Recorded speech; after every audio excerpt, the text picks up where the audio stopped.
The old general stepped out of the plane and onto the stairs pulled tight against its gleaming exterior. The sun was high in the sky as he descended towards the tarmac, reporters shouting questions at him as he drew closer to their level. There was a poetry to this descent, as he was no longer the leader of the fighting men of the Western world in East Asia. The Gaijin shogun's feet touched American soil for the first time since 1937, but he would never again feel at home, evicted from military command. Douglas MacArthur had achieved incredible heights throughout his 52 years in the United States Army, but now, at 71, a new world was opening up before his feet.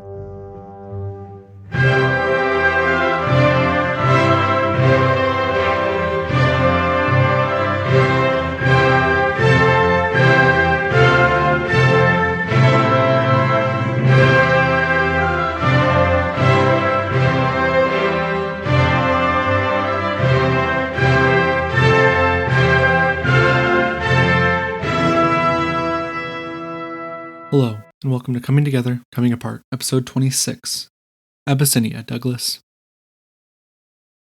On February 20th, while Peng Dehuai was in Beijing meeting with Mao Zedong, the United Nations forces commenced Operation Killer. This operation was planned by Matthew Ridgway to continue the success of Operations Roundup and Thunderbolt and push Communist forces fully across the Han River line. As the 8th Army advanced in the center of their front in mid to late February after the battles of early to mid-February, its units encountered evidence of a hasty withdrawal. That evidence included bodies of the war dead and weapons, both of which would have been carried back in an orderly withdrawal. With spirits high, Ridgway hoped that a quick operation could solidify the United Nations' recent success. His headquarters staff was not entirely on board with this in the early stages of planning, though. Back at the end of January, Ridgway had requested a set of recommendations for future defensive lines, and on February 18th, those recommendations were given. But they were not exactly what Ridgway had in mind, because his staff recommended that they hold their current line, which now stretched from the Han River just south of Seoul directly east to the Sea of Japan, until the summer months, when they could most easily withdraw to the Busan perimeter they fought so hard to escape just 5 months ago. This miffed Ridgway, who immediately disapproved of such a notion and informed his staff that only offensive operations would be considered for now. 3 days later, and after much concern about the true state of their enemy and their lack of strong intelligence about that enemy, Operation Killer kicked off.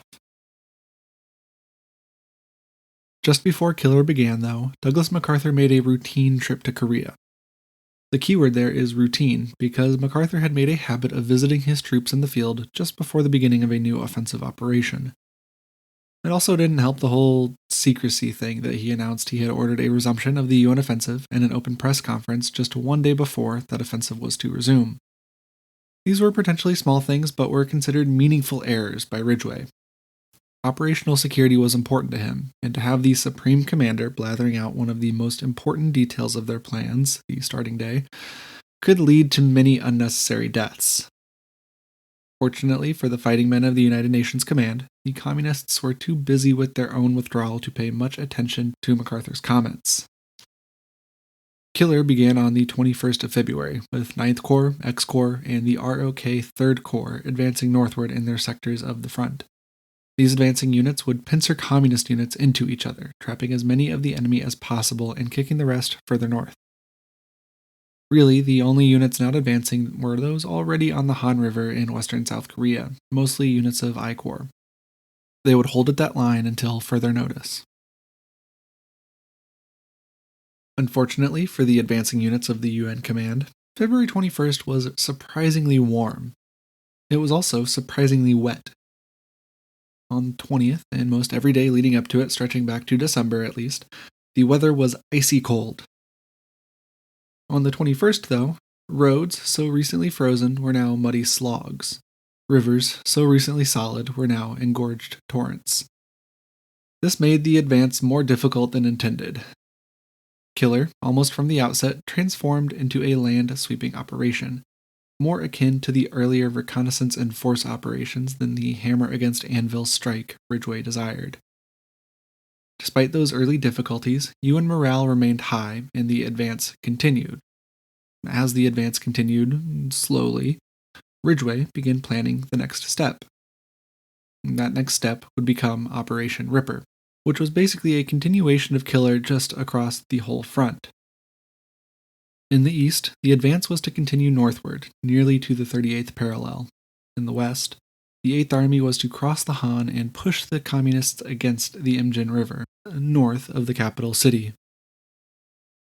As you might surmise, that means that there would soon be a fourth Battle of Seoul. 9th and X Corps' deeper advance would also create a salient out into what was believed to be an area containing the bulk of Communist forces, given the recent actions around Wonju. On March 6th, Operation Killer ended, and on the 7th, Operation Ripper began.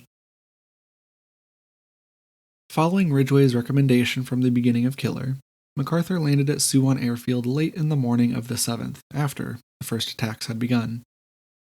He met with Ridgway and declared that success might still be elusive. Ridgway then went into damage control mode, later declaring to the gathered reporters that to recapture the 38th parallel would satisfy the UN Command's mission. Over the next 4 to 5 days, Ripper's advance continued smoothly, meeting light to moderate resistance across the entire front. That's mostly because the Chinese and North Koreans were in the midst of a large-scale reorganization of forces, rotating divisions and armies that had been on the front line since October back to Manchuria and bringing in fresh troops to restore the vitality of the People's Volunteer Army. Units of the Korea People's Army that had been in Manchuria since the end of 1950 for recuperation and retraining were now shipped back south to fortify those units depleted in the recent fighting. This movement did increase the strength of the Communist forces, with the PVA now holding 4 army groups containing 42 divisions. There was still the usual concern about supplies, too. Food was always a hot commodity, as soldiers are, generally, hungry folks. The supply concerns and general exhaustion felt throughout Communist ranks meant that it was their turn to continue withdrawing back onto their supply lines. Although Ridgway's headquarters staff had some knowledge of this, they expected a Communist offensive sooner than it could actually occur, as Communist forces would not be ready for such an action at least until the middle of April. Still, the fear of an enemy offensive remained, hanging over the ongoing UN offensive. The second stage of Ripper began on the 13th, capturing Hongchon, 25 miles north of Wonju in the center of the advance just 2 days later. In Hongchon, an American motorized patrol found a set of gifts, let's call them, left for them not by their enemy, but by the Far East Air Force. Bombing runs had dropped a unique type of explosive on the town that would embed itself into the soil and only detonate once further disturbed. Because these were dropped after the Communists had left town, it was up to the Americans to disturb them, before undertaking a slow, methodical clearing operation. We will spend more time talking about the aerial aspect of the war, both the bombing campaigns of the American Far East Air Force, as well as the aerial combat between UN and Communist jet fighter pilots, which is very cool, in a later episode. On the 14th, the first UN units, specifically soldiers of the Republic of Korea Army's 1st Division, entered the capital city, again. Earlier observation flights had reported large columns of enemy soldiers withdrawing northward out of Seoul, but still UN command was hesitant about rushing into the city and opening itself up to encirclement. However, on the 15th and 16th, further operations in the city found the only enemy presence to be defectors. Those defectors had little information to offer and were quickly shipped off to prisoner of war camps down south, another topic we will discuss soon enough. When UN soldiers once again marched through the streets of the capital, they marched through a city in ruins. Months of bombardment, fighting, occupation, and reoccupation had taken a heavy toll on both the municipal infrastructure and those people inhabiting it. It would be another 2 months before electric and water service were restored, and the city was in such a ruinous state that MacArthur himself chose not to exploit the symbolic value of the city with a victory ceremony among the shelled streets and broken buildings. He instead spent his short visit on the 17th, meeting with some of the Marines fighting alongside their Army colleagues. Those Marines soon continued their advance northward with the rest of UN command, with the U.S. Army's 1st Cavalry Division capturing Chuncheon on the 21st. This village was expected to be a major crossroads and supply depot for communist forces, but when the vanguard task force of the 1st Cavalry arrived in town, they found nothing. The place was so empty that Ridgway's light observation plane, which the general often used to reconnoiter the front line, was able to land on one of the village's streets, with Ridgway meeting with the task force commanders before taking off back to Army HQ. The advance of Killer and Ripper continued with Operation Courageous on March 22nd. Subordinate to Courageous was an airborne operation named Tomahawk that was designed to trap the troops fleeing Seoul between UN forces at Munsan-ni on the Imjin River and Seoul on the Han River. Ridgway was hesitant to give final approval of Tomahawk due to concerns about the weather and the ability of those UN forces driving northward to connect with the airborne forces within 24 hours, but those concerns were mollified by the afternoon of the 22nd. With clear weather, the 187th Regimental Combat Team jumped over Munsan-ni at 9 a.m. on the 23rd. The motorized task force Groudon, named as such for its commanding officer, drove north from its holding line north of Seoul. Its advance was slow, with the tanks and trucks of the force following a mine-sweeping team that was on foot. The airborne troops they were to meet also ran into some difficulty. Instead of dropping into the planned northern and southern zones, separated by about a mile, all of the airborne forces dropped into the northern zone after the lead plane of the southern zone group had engine trouble and was forced to turn back to Taegu. Ridgway himself landed in his observation plane and met with the area commanders for a brief conversation. Once back in the air, he saw the replacement plane carrying those troops whose previous plane had engine trouble, trapping its troops in the southern zone, where they would be the only UN presence until reinforced. Those troops in the northern zone faced little resistance, exemplified by Ridgway showing up in person, but those in the southern zone came under some fire from a nearby hill. A rescue mission was dispatched from the northern zone, and the full airborne coterie was gathered there within a few hours. Although the mission was successful in losing a minimal number of soldiers, it was unsuccessful at trapping a meaningful number of the enemy south of the Imjin. Prisoners told their captors that most of the communist forces in the area had actually already withdrawn north of the river. Elsewhere along the advancing front, some units did meet heavier resistance. Specifically, the PVA units north of Uijeonbu put up stiff resistance before withdrawing after a few days. Most resistance across the advance ended by the 26th as PVA units withdrew, apparently fulfilling their purpose of delaying the UN advance enough to allow for a more complete withdrawal of their comrades. Billy Mossman, in his official history of these months of the war, describes Ripper and Courageous as being characterized almost completely by those delaying actions, with a day or two of intense fighting followed by a quick withdrawal in the night. That, coupled with the unified advance of UN forces that kept communist forces from sneaking into their rear areas, meant that, by the end of March, the 38th parallel was mostly restored as the border between the two Koreas. Back in Washington, the restoration of the border provided the more diplomatically minded folks in the Truman administration and its State Department with an opening. For a few months now, since the Chinese intervention mostly, thoughts of victory had turned from a military one to a negotiated settlement. Now that the war appeared to be stabilizing around its starting line, Harry Truman prepared a statement suggesting the UN's willingness to negotiate a settlement, to be given only after approval by the Americans' UN allies represented in Korea. On March 20th, the Joint Chiefs of Staff messaged MacArthur Truman's plan, just to inform him. MacArthur still very much believed in the viability of a victory in the field, though. Within that message was a recommendation to hold UN forces at the 38th parallel until Truman's statement was made and the responses to that message were considered. And I want to stress that MacArthur knew of the president's position before this and just disagreed with it. Just before receiving that message, MacArthur sent a strongly worded letter to the Republican leader in the House of Representatives. In his letter, which was written in response to a query from the congressman about opening a second front in southern China using Chinese Republican troops, MacArthur wrote that the best way to meet force was with maximum counterforce, and that the idea of enlisting the Republic of China in the fight was consistent with that idea. He ended his letter by stating that there was no substitute for victory. The notion that Chinese Republicans should attack Chinese communists in southern China to draw Chinese forces out of Korea was against the administration line. There was no intention to support such an action by Chiang Kai-shek within the White House, and MacArthur knew that and had been reminded as much multiple times by this point.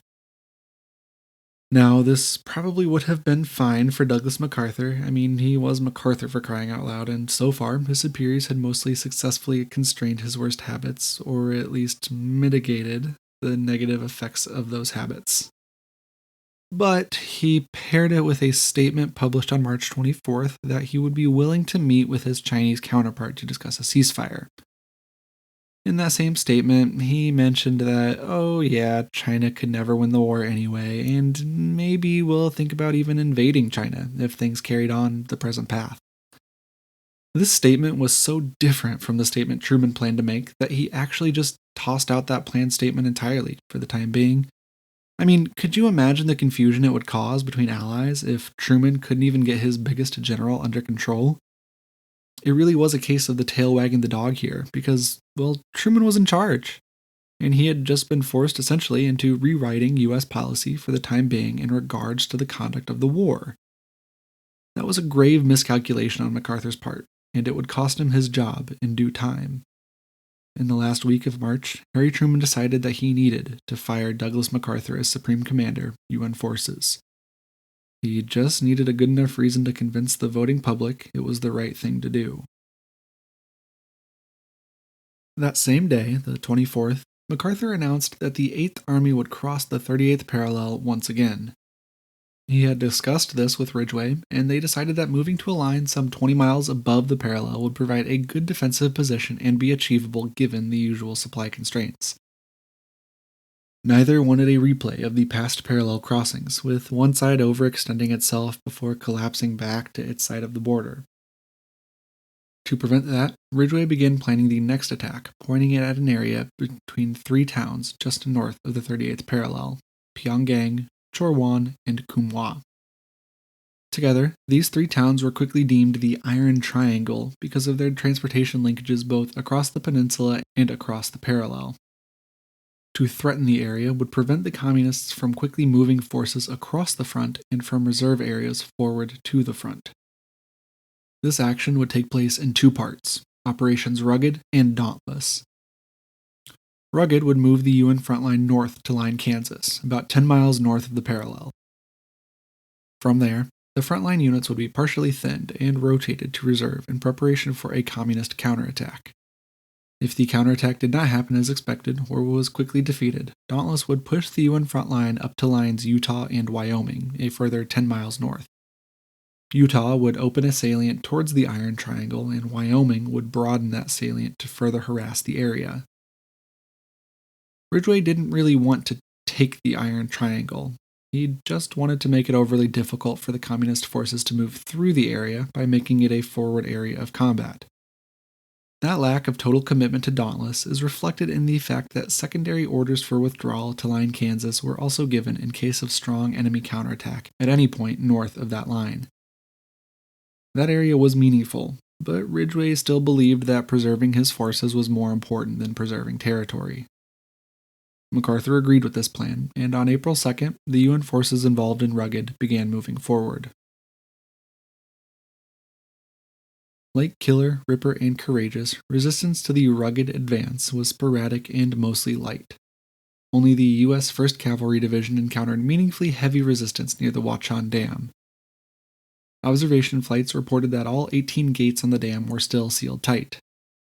The reservoir was well below its maximum capacity, but there were concerns that the intense resistance around the dam was solely to allow the reservoir to fill as much as possible before the PVA could destroy the dam and flood areas downriver.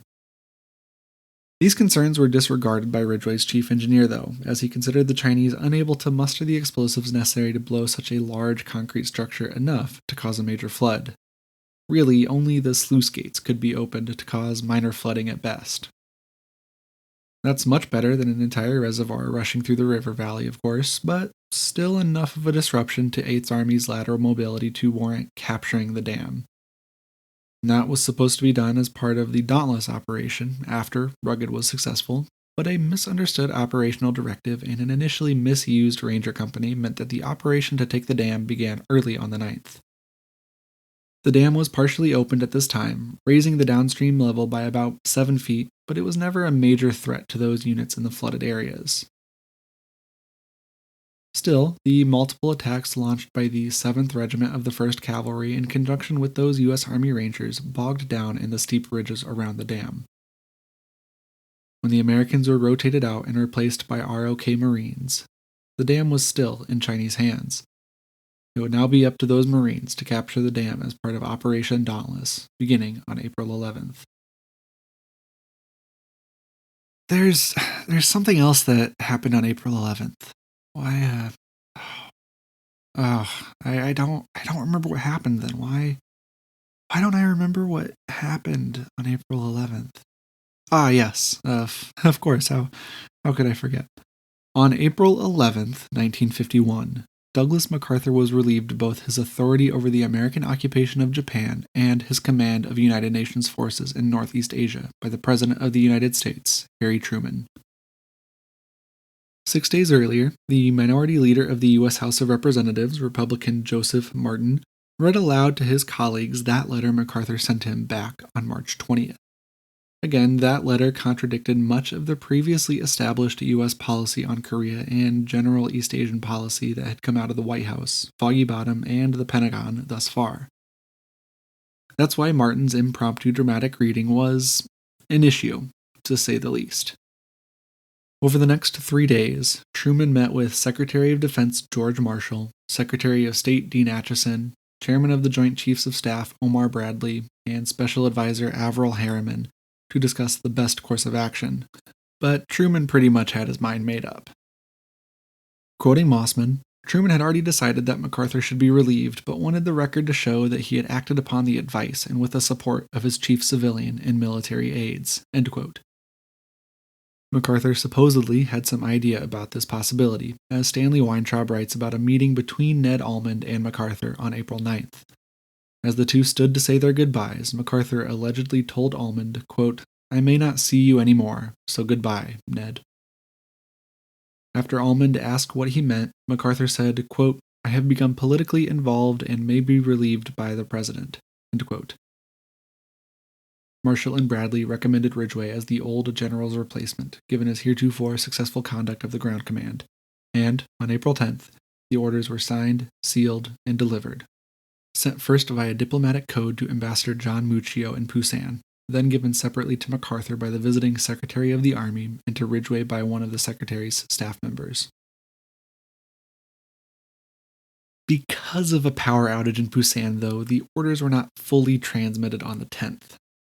The night of the 10th, Truman was informed of the issue and asked Bradley to transmit the orders again over the military cable, with one message going directly to MacArthur and a second to Ridgway via the Secretary of the Army, who was still in Korea. At 1 in the morning on the 11th of April, Truman's press secretary held a press conference on the change of command. Truman himself was not there. MacArthur received his dismissal at 3 p.m. Tokyo time, a half hour after an aide interrupted a post-lunch nap to inform the general of the news coming in from Washington via the Tokyo radio service. Mossman points out the added unintentional but still stinging rudeness of finding out about one's dismissal through a public announcement before the official notice arrives. After learning of his new promotion, Ridgway met with MacArthur to discuss the change of command and the conduct of the war, then returned to Korea to oversee 8th Army until his replacement, James Van Fleet, arrived on April 14th. At 5 p.m., Matthew Ridgway handed over command of the 8th Army and boarded a plane to Tokyo. He arrived just a few hours later, spending 2 nights in the Imperial Hotel to allow Douglas enough time to vacate his official residence. He did so by the morning of the 16th, boarding the Bataan for one last flight from Tokyo's Haneda Airport. On the morning of April 18th, Douglas MacArthur, his wife Jean MacArthur, and his son Arthur MacArthur IV landed in San Francisco. It was the first time Douglas had set foot on the American mainland in 14 years. His life from here on out was only slightly less interesting, with many Republicans pushing him to run for president in 1952. He didn't want to campaign for the role, though, believing that he could just be selected as the correct nominee after a tied vote between the two actual people campaigning for the nomination. That decision to not actively campaign for the nomination meant that, at the end of the Republican nominating convention, his name was nowhere to be found, except on the list of speakers. Douglas MacArthur's last chance at a career in the public service had slipped out of his grasp.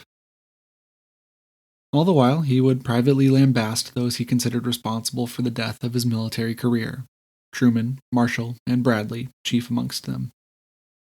After 1952, he would counsel the next three presidents on matters of national security: former colleague Dwight Eisenhower, then President Representative from Massachusetts John Kennedy, and then President Senator from Texas Lyndon Johnson.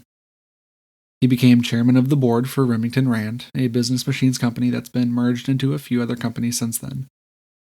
He would visit the Philippines one last time in 1961, receive a nearly $1 million advance for his memoirs, and then, to much national sorrow, die at the Walter Reed Army Medical Center in Washington, D.C. on April 5, 1964. He was buried with full state honors in Norfolk, Virginia, where his grave and Jean's grave can still be visited. Back in 1951, Truman still needed to sell this change of command to the American public. On the 11th, Truman addressed the nation over the radio on the matter, stating, quote, "The United States was trying to prevent the spread of hostilities in Asia into a Third World War," end quote. MacArthur's obvious insubordination in sending the letter in the first place to Congressman Martin, as well as the message that letter contained, were the obvious public reasons for MacArthur's firing. Behind the scenes, though, things got a bit more complicated. MacArthur was continuing full bore on the war while Truman was attempting to work towards peace. But that makes sense. As much as he might have wanted it to be the case, MacArthur was not a politician. At least he was not a politician in name. He was a general, and while there's a certain amount of politicking required of generals at the highest level, especially MacArthur, who could not really achieve a higher level at this point, his mission was always going to be to conduct the war in a way that, in his opinion, would win the war for his side. That's a simplistic view of the role of military leadership, but I think it's accurate and certainly fitting for MacArthur. Civilian control of the military, through the status of the president as the commander-in-chief of the military, is what places those constraints on military leadership in pursuit of paths other than total victory. I'm not saying that Truman was right or wrong for firing MacArthur. The ability to dismiss and reassign high-level military leaders is an important part of a sane presidency.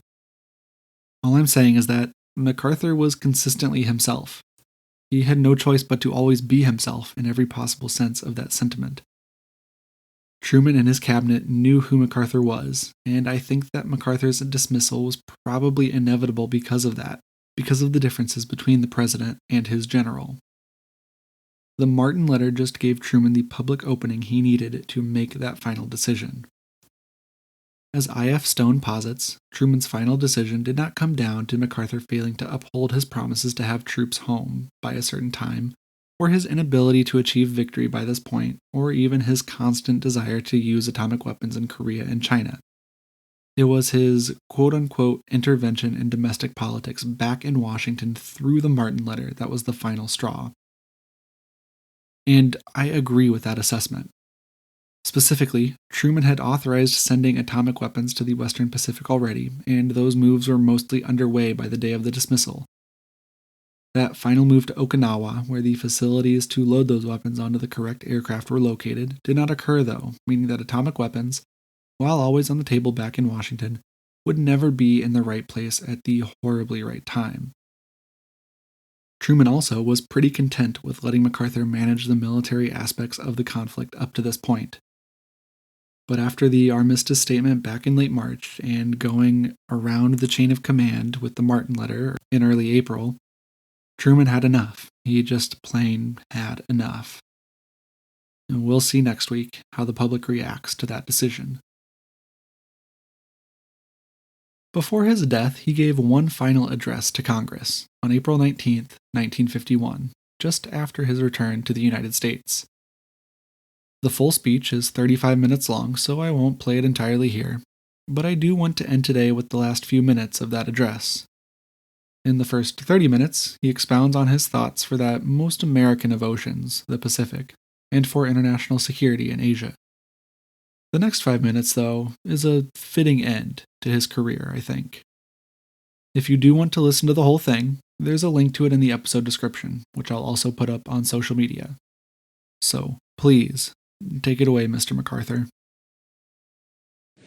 Of the nations of the world, Korea alone, up to now, is the sole one which has risked its all against communism. The magnificence of the courage and fortitude of the Korean people defies description.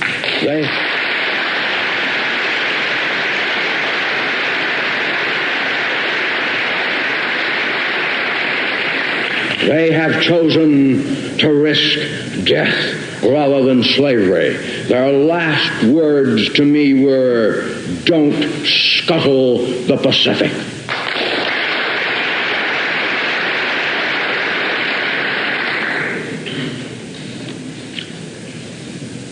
I have just left your fighting sons in Korea. They have met all tests there, and I can report to you without reservation, they are splendid in every way.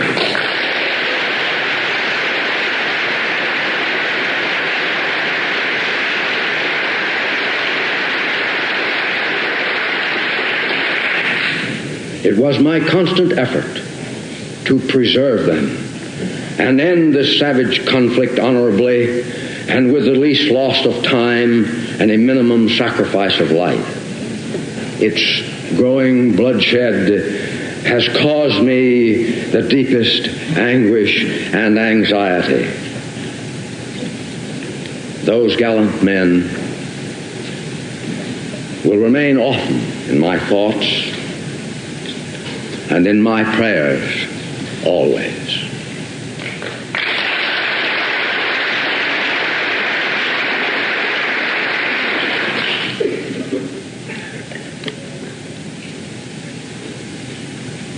I am closing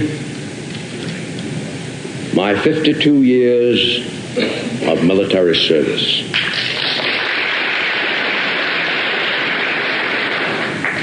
When I joined the Army, even before the turn of the century,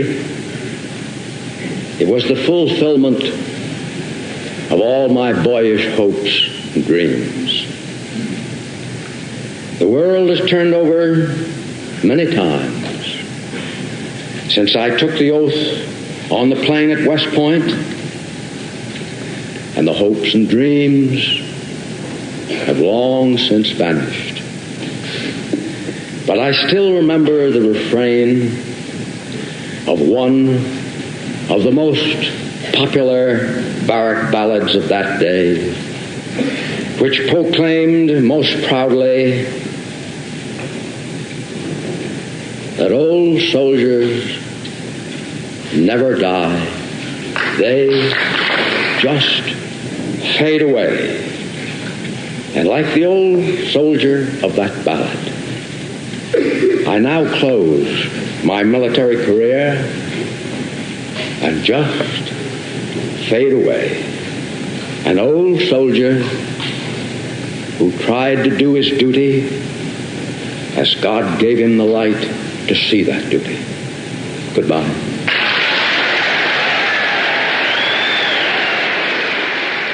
And that's where we'll leave our discussion for now, with Douglas MacArthur given a fond farewell into the annals of history. Next week, we will discuss Ridgway's first steps as the new UN commander. If you're on social media, you can find us on Twitter, Instagram, and Facebook as @CTCA Podcast. If you're not on social media, or if you just want to look around, you can find more information, including the references for today's episode, at ctcapodcast.libsyn.com. That's ctcapodcast.libsyn.com. We release new episodes every Tuesday. Please be sure to subscribe and leave a rating wherever you listen to podcasts. I am Trevor Owens, and this is Coming Together, Coming Apart. Thank you for listening, and I hope you have an enjoyable week.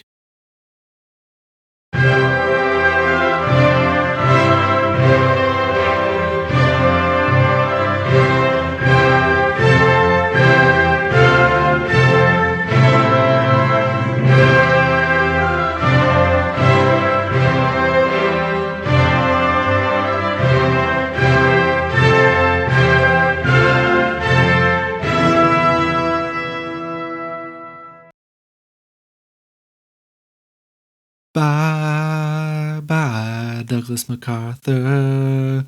Bah, bah. You're 5,000 candles in the wind. 5,000 casualties in the wind is more like it. 5,000 press releases in the wind.